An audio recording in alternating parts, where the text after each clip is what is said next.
Na watu wengi wanasema hivi, miaka 5 ijayo naamini Mungu nitakuwa mtu hivi. Usimwamini Mungu hivyo. Fanya hivi, wewe tengeneza ndoto yako alafu muamini Mungu kufanya uwe kama ndoto ulionayo. Narudia tena. Usiseme hivi, naamini miaka 5 ijayo nitakuwa miongoni mwa waimbaji wanaofanya vizuri. Hiyo sio ndoto, hayo ni matamanio tu. Ni matumaini kama sio kiwewe kabisa.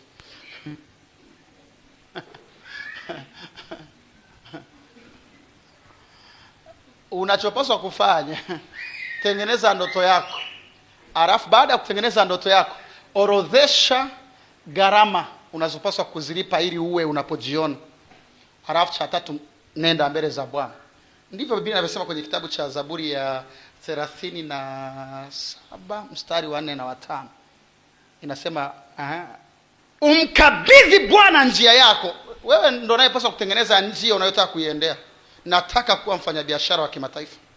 Nataka kuwa mhubiri ambaye nikiongea watu wanasikiliza. Na TV yangu na radio yangu. Okay, hatua ya kwanza. Gharama zipi unapaswa kulipa?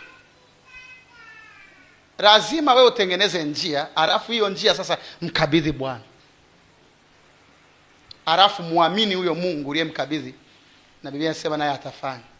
Naye mimi nifikiria atatengeneza njia pasipokuwa na njia. Au? Hapo asiopenda kusoma habari nzima atachukua kaandiko, atafanya njia. Wewe hiyo ni kule jangwani ilikuwa.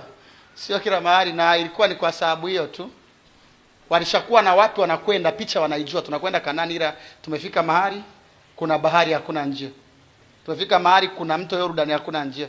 Mungu akasema atafanya njia. Anafanya njia ili waende wanakojiona. Umenielewa? Anafanya njia waende wanakojiona. Sasa je, wewe unakojiona alafu Mungu afanye njia kwenda kusikojulikana?